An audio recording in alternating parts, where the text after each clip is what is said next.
Welcome back to our podcast, Licensed and Unsupervised with Naomi and Beckee. Yes. Hello, welcome back. Right, yeah. About the water too, I just got a humidifier for the side of my bed because this air, that's the other thing right now. Everyone's talking about how dry the air. Yes, the air is dry. You're not going crazy. Your skin is parched. Your hair is parched. Your everything is parched. My lip, oh my gosh.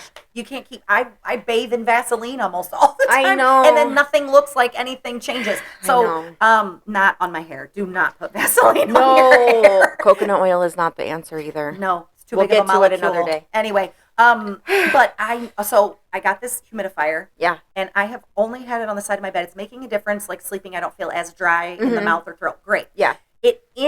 I started noticing at the bottom because it came with like this brush and this cleaner. Okay. And it recommended like cleaning it once a month.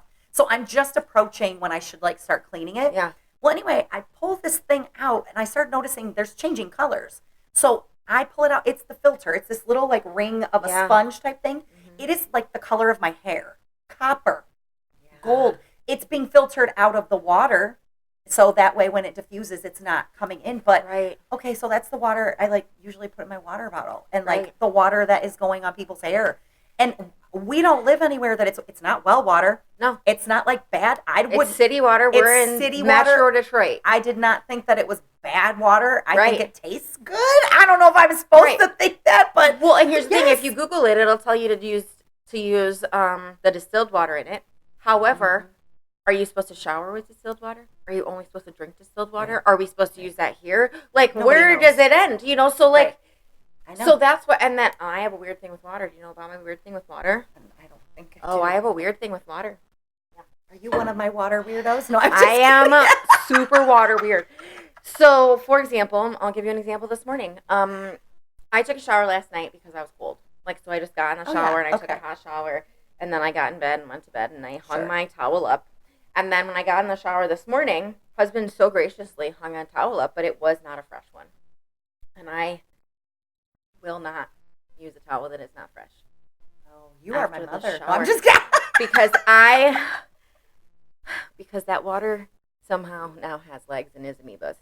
Oh. I don't know why. Okay. And also, have you seen the movie Signs? It's old. Think so. From like Mel Gibson, like where there's the aliens and the sister. And the sister has all the water cups all over, and she won't drink them because their amoebas are in them. My mom was like, "So, did they do research on you to create this character, Naomi?" My mother-in-law would be like, "I know the Naomi was here because there's 2 water cups hanging out." If my water is more than like 2 hours old, I will not drink it again. I will dump it. Wow. Okay. Yeah. There's do you drink a certain kind of water? Do you get the distilled? Do you get the alkaline? Tap is fine. It doesn't even matter. Right out of the tap is fine. Yeah. Not flavored. That's my theory with the tap. I'm like, until this humidifier thing. Now I'm starting to rethink all of my life's choices because I'm thinking if it's doing that to the filter, my body has filters. What the heck? But up until that, I don't know, because you can go down so many different rabbit holes that will have you talking about a shower head.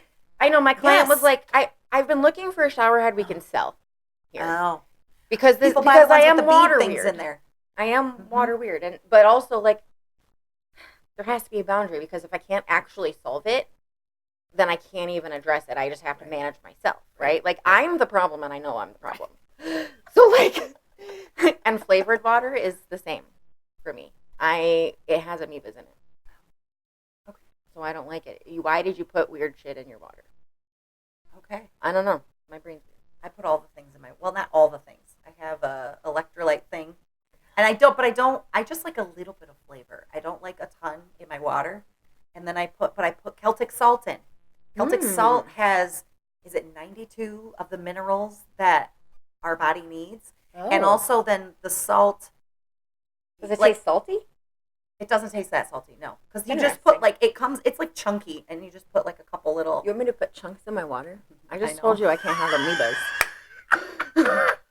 Yes, but what I learned was that the salt, so like some people can like drink water, and it just kind of goes in and out, in and out. It's not actually being absorbed by your cells, so the salt helps it actually be absorbed and be. Interesting. I know. And also, we were talking about all the dryness. I mean, truly, you can help it with upping your intake of hydration from the inside out. It's a lot of water. You're not wrong. But so I drink tea, and like it's better than coffee because it's not the same. Like it doesn't. So coffee like dehydrates you. But that's actually not fully true. I don't think. Really? It's a diuretic. Aren't they both similar? I didn't say tea was better yet. No, I know. Yes. Because I know. I don't know. I don't think it's better for you in hydration, but I do believe that it's supposed to be better for you in caffeine. Oh, it's supposed to be like a better form of caffeine. Well, that's valid. And you don't drink caffeine. No, so I don't. There's no reason. I came pre-caffeinated to the world, and when I try to drink caffeine, I think my heart. I always joke, but it's probably what would happen if I drank like those energy drinks that everyone here drinks. Absolutely not. Oh my Jesus! You would probably. I don't know. I don't know be on what top I would of the do. building. I'd be. I think I've had a Celsius once. I would probably die of a heart attack. Probably. No, and they drink them like that. Non-stop. How do they do it? Their bodies are immune to it because they drink them so much. Oh, you know what? I used to It's do like a caffeine drug. pills. Holy crap. There's so much that you don't know about. You were me. like Jesse Spano from Saved by the Bell. Do you remember so excited? I'm so scared. Zach.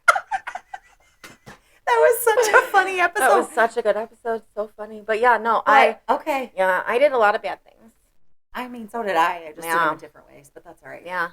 So I went to college for 1 year. Mm-hmm. I didn't go to class. Per se. I did half of a year. You did? I did. One semester of community love college. That for you. Because I've always wanted to do hair, and my parents knew this. I mean, there were all the signs in the world.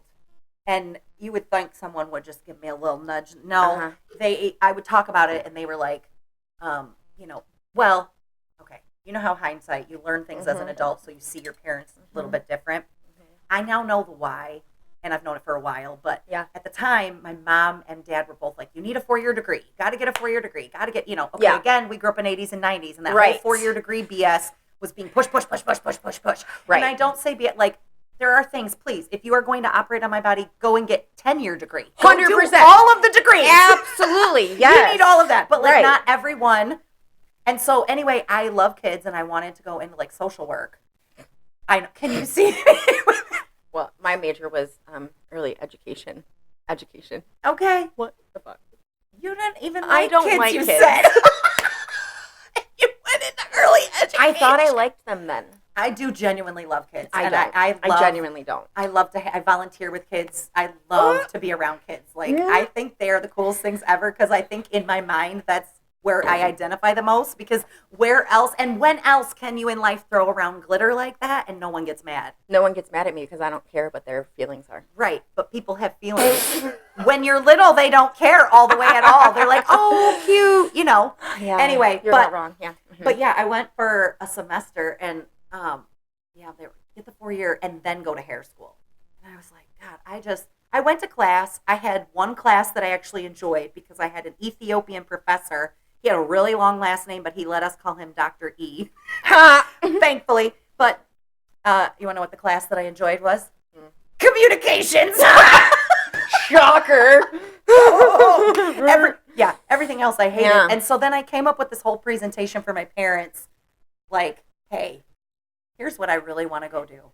And I looked up, at the time, it was LaJames Cosmetology College, and I looked up all the information. Yeah.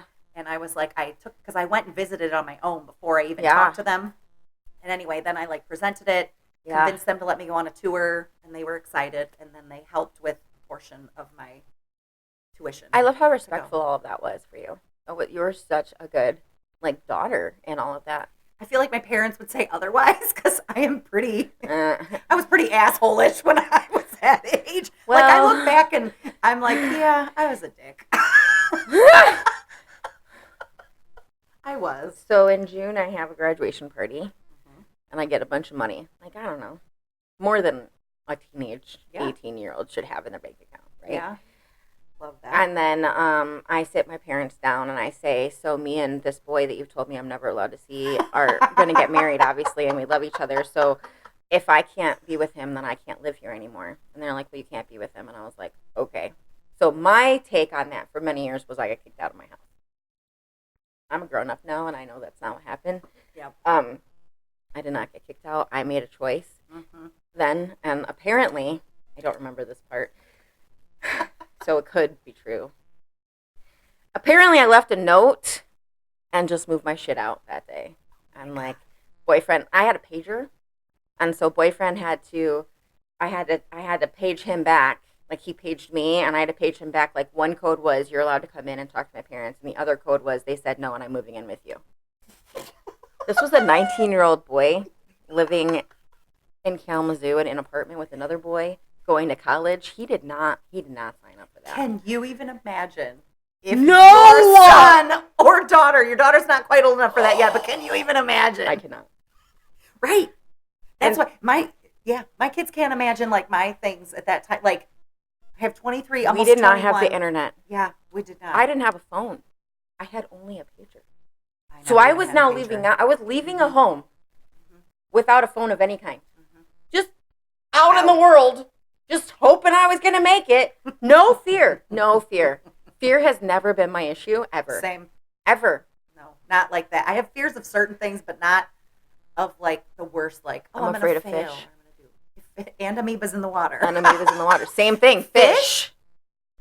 Oh. Why fish? What happened? Did something happen? Honestly, I'm not sure. Okay. We've talked about it a lot in therapy. Actually. About the fish, yeah. Okay. It's big. Like, I can't go in large bodies of water of any kind. Of any kind. And in my head, a shark is getting me in a pool. Oh, my. Okay. And I know that is not a realistic, like, I know. Like, can you do a paddle boat? If I'm not in the water, I'm fine. Okay. I can be on the boat. Okay. I can live on a yacht as long as I'm not going in the motherfucking water. On a yacht. And I am the opposite. I love the water. I'm like Moana in another life. Yeah, no, I am so happy to be up on the boat chatting with you down there. I want to cliff dive and I hate water. Why? Well, cliff diving is when you dive from the cliff into the water? Yeah. I don't know, but you should do it. I just want to know, like, you could die, but you won't. But you might, but you couldn't. But you won't. I don't know. I really want to skydive, honestly. My husband wants to skydive. My husband won't let me. Nothing to do with that. What do you mean he won't let you? He's scared you're going to die? Yeah, and, like, I can't say that that's not something you can't be scared of. So until that's not a possibility, I can't skydive. Okay, got it. Well, I mean, yeah. Because our goal, like, during COVID, we decided, and then during cancer, we, like, kept that up. And so now if we err on the side of caution, always, that's the choice. So if the two of us are not in agreement on something and one is more cautious than the other, we always err on the side of caution. Ah, and so if he says, no, I don't want you to go skydiving because you could die, I have to err on his side of caution there. I mean, that's very respectful. See, you're respectful too. I am. That's very respectful. I was not when I was 18. Yeah, I was not. We did a similar thing. My husband travels for work and had an opportunity several years ago to go to Hawaii. And so I got to go with. Like, we got my mother-in-law to come play mom here for the week, all the stuff. But we got to go to the North Shore where they do like the surfing competitions. Oh, and just so you know, we went in October, and October is like winter in Hawaii. That doesn't mean it's cold. Okay. Winter is a joke there. It's like 82 degrees. I'm like, I will take your winter any day. But what that means is the ocean is very like angry and the waves are huge. So like we get out in the parking lot and it's like the parking lot is up and you have to walk down to get like to where the beach is. When we got out, the ground kind of shook a little and we heard like a boom and I was like, that was the wave of some of them. And the adrenaline that came through my body and the fear that came through my husband's was quite hilarious. So we get there. We get down to the beach. So you're invigorated by it and he's scared by it. Oh, I was so excited. So what we did decide in that moment, and I don't know if we had a conversation about it, we both went and stood on the edge and like, because you want to feel the water. You want to feel how hard the waves are hitting when it's just below your knee or something. Yeah. So we're doing that. Well, then he starts going in more and I'm thinking to myself, okay, they've got like the red flags are out. Right. They've got all the Coast Guard people, watching whatever. Okay. Mm-hmm. And there are people out there with like surfboards and flippers and all this stuff. They probably live there. Probably. Correct. We do not. They're not from Detroit or Chicago. They're not from places. And So he goes out, and I decide someone should live for the children if something happens. Sure. Because the waves were large. So I stay on the back. He plays for a minute. He did not go that far. He comes back in, and I'm like, giddy up. Here I go. So I go out, and I mean, I'm having a ball. And this is me in the water. I become one with the water. I take a breath. I go under, and I just let the ocean throw me around. I'm not thinking that my head could get hit on a rock. I'm not thinking about anything. The most scary part for me was that at one point I thought my bikini bottom was about, like, I almost lost it. It was all the way down to my calf because I wasn't paying attention. Right. And then I went, ooh. And so, okay, and in my head, I still wasn't afraid of them. Like, big deal. I get out, and I'm naked, and somebody has to get a towel. Sure. I come up after my third, like, time under. Yeah. My husband has called over the Coast Guard person, and the two of them are mom arm waving me in. Oh, boy. Like, get in. Damn it. Get in. That's why we're unsupervised, you guys. I know. And I did. I listened. But, you know, I think I get out, and my husband's like, you went under, and you were staying under longer and longer, and I was getting panicked. And he goes, and I called him over, and I just wanted him to know where my wife was. And he goes, and I kept telling them and, like, reassuring them my wife is a strong swimmer, which I am. Yes. I mean, I'm not, you know, whatever the Olympic guy is. I also am a strong swimmer. But I'm a good swimmer, but truly I am. Like, I can, and I know the ocean, and I think I'm Moana in my head. Right, yeah. So I was like, it's fine. I know how to get out of this. I'm not going to get sucked out. But my fins are fine, guys. They were very afraid. And then I got a little scolded because we didn't have fins. Like, it was just me. We were raw dog in the ocean. There was just me, my bikini, and here I was. Because, like, our brains in reality are not always the same. No, but I was having the time of my life. Right. And I'm so glad that I got to do that before I actually saw them on the sideline. With their firm faces. I was like, oh, I'm in trouble. Is there a shark? That's what I first thought. I go, there's probably a shark. Okay, I'm coming in now, you guys. Not your own brain. Yeah. Yeah. But I wasn't scared. Right. I was like, yeah, right. I will kill the shark. Yeah.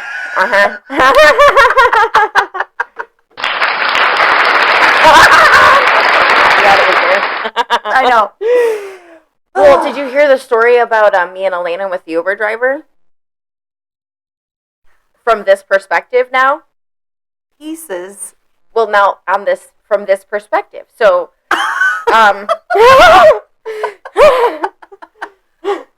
so what happened was, me and Alayna are both, like, you know, very much type B in terms of, like, when it needs to be organized, I can step into and do it. Like, I can't. But neither one of us told the other one that we were not being organized. So we just decided the other one was probably going to be organized. We're both moms, so we'll just be fine. And the other, like, we really just relied heavily. The other one was going to do something, but we did nothing.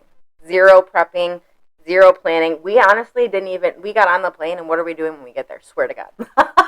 And you were going to New York. We were going to Albany, though. Albany. Okay. So we were flying to Albany, and then we needed to go to Schenectady, New York, which we'd never been there before. And we were told that that's how you're supposed to say it. Schenectady. They told us to say it that way. She did. Shout out to the Rainbow Convention. Anyways, yeah. So I am mildly panicked on the plane, but I also know that Alayna is, like, nervous to fly. And I'm not panicked about flying. I'm panicked about the fact that I'm like, shit. I forgot this was my job. Like, or I didn't realize, or I didn't give myself this job, because I could have organized all of it, had an agenda, and done all the things had I known it was my job. But I didn't tell myself it was my job. So it just didn't happen. Yeah. And she didn't do it either. So we just kind of raw dogged through the whole vacation. And we were there to work. It was okay fine. Except for your initial Uber situation. So we decide that we try to call everyone when we arrive at the airport waiting for our bags. So no one's answering. And there's like 12 people that we can call. Not a single person is answering. We didn't know at the time that the venue we were at had horrible service, and you couldn't even, like, open your Facebook page there. So we're calling all these people, and they have no idea where we are. They don't know why we're not there. But you're also sharing an Airbnb with all of them as well. Correct. So we decide, okay, they're probably just napping.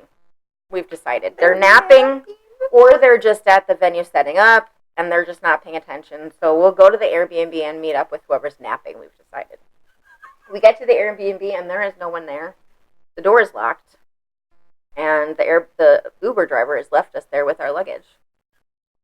It's New York in November. Mm-hmm. So it's like, I don't know, 40 degrees. Yeah.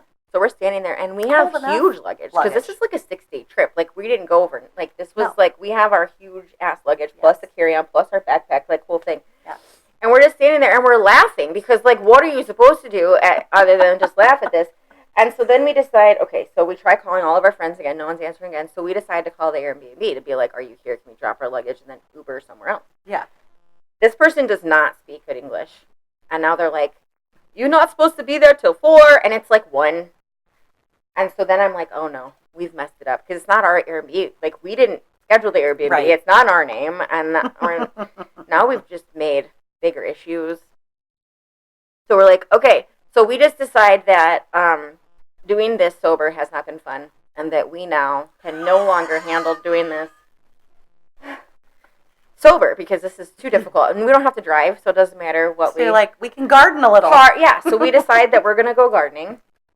And so we get an Uber with all of our luggage, our 4 pieces of luggage and 2 backpacks. We get an Uber to the garden center. And the garden center is like the size of this, like the area where you wait. Oh, my. And so Alayna goes in, and she's like, hi, would you mind if we left our bags in here while we shopped your garden store? And they say, go ahead, and act like it's normal. And we're like, cool. Now we're in downtown Schenectady at a garden center. And now we're used to our garden centers here. Mm-hmm. Very affordable. Mm-hmm. It's not there. Mm-hmm. It's not affordable in New York. So we're like, cool, weren't prepared for that. Yeah. Anyways, we get what we need, and then now we're ordering a third Uber to take us to the venue. Because we feel that's where everyone is. They're obviously not at the Airbnb. They're not at the garden center. We checked. And so we were going to go check and see where they are, so we're going to go to the Armory. The Armory is the name of the venue. So we put the Armory in the Uber, and then the Uber driver comes and takes us to the Armory in Albany. It's on Washington Street in Albany, and leaves us there. Great. It looks like it's a venue named the Armory, and so here we are walking in with our luggage. Once again, you need to really understand. It's big luggage. Like, I saw huge, like big luggage. Things. Huge. And wouldn't you know that there is a fight ring set up in the middle of this auditorium? And there are some gruff people walking around, and we're like, we are not in the right place. Supposed to be. And once again, the Uber driver has left us. And we've spent like $200 on Ubers at this point. Oh, my gosh. And like, we don't have money for this either. Right. On top of it. And we have not spoken to a single person we're supposed to speak to yet. And we landed like an hour and a half ago. Just roaming around Schenectady and Albany. Yeah, so now we're in Albany, and we're in downtown Albany. Downtown Albany is very different from downtown Schenectady. Downtown Schenectady is like Birmingham. Downtown Albany is like Detroit. Okay. So very different. Mm-hmm. And we don't know what we don't know, which is probably good. Mm-hmm. So we're all opting not to open our phones and Google anything. We're opting to just get another Uber. Yep. So we get another Uber, and they are taking 20 minutes. So now we're standing on the side of the road in downtown Albany with our huge suitcase for 20 minutes. Here's where the context comes in. So this driver comes up, and he's in like a little SUV. And so we go to the back, and he's like, there's some sort of language barrier, and he can't figure out how to open the back of the car. His own car? Mm-hmm. Yeah, okay. That's odd. Yeah. I don't think this is odd. Okay, red flag number 1. Did not see it. Alayna saw it. Naomi does not. Okay? I am Moana in the ocean right now. The Uber just stole the car. Day 1, customer number 1 Ubering right now. I am Moana in the ocean right now. Okay? I am just like, we're just going through the motions. We're just doing it. It's fine. And everything's fine. And Alayna's like, uh-oh. And I'm like, she's like, he can't figure it out. I'm like, he'll get it. It's fine. Like, it's not that hard. I don't know why you're freaking out. Like, the stranger's going to drive us. It's fine. Yeah. What the fuck? Like, we're getting in a stranger's car, Naomi. Pay attention. Not paying attention. So he finally gets it open. We put our things in the back. And then he goes and gets in the car, but it's still open. And Alayna has, like, this horrible face on. Like, she's, like, She looks scared, and I'm like, what's wrong with you? What's wrong with you? Yeah. Like, I'm not noticing any of this at all. And I indulge in the garden center often, so this is not part of the situation. This has nothing to do with that. Yeah. I function the same in this situation. Yes. And so then I'm looking at her, and I'm like, she looks scared. Should I be scared? And I, like, look around, and I'm like, am I not seeing something? And I'm still not seeing any of it. I'm still, like, blind to all of it. And I'm like, are you going to close the back? And that's the only task in my brain is that just close it, and then we'll still be good. We're still going to be good. And Alayna's like, I don't think we should stay in this car. And I'm like, why? You're just going to close it. We're going to be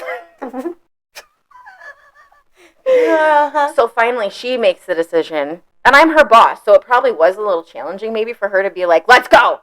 But she did. She was like, we're getting out. We're going to get a new Uber. And she says that to him, and he's like, oh, okay.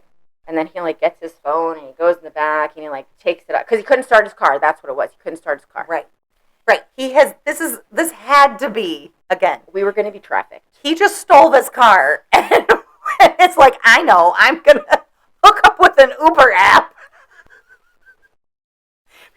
Or he's been on the Uber app, and it's a new car, because he's a trafficker. He, for sure, was a trafficker, waiting for someone else to come and get us or something. I don't know. But Alayna saved our lives. Because she was like, we're getting out of here. So we get out of the car, we get all of our things out, and then he closes the trunk, starts the car, and drives away really fast. Yeah. So Alayna saved my life, and I'm still working on getting my discernment together.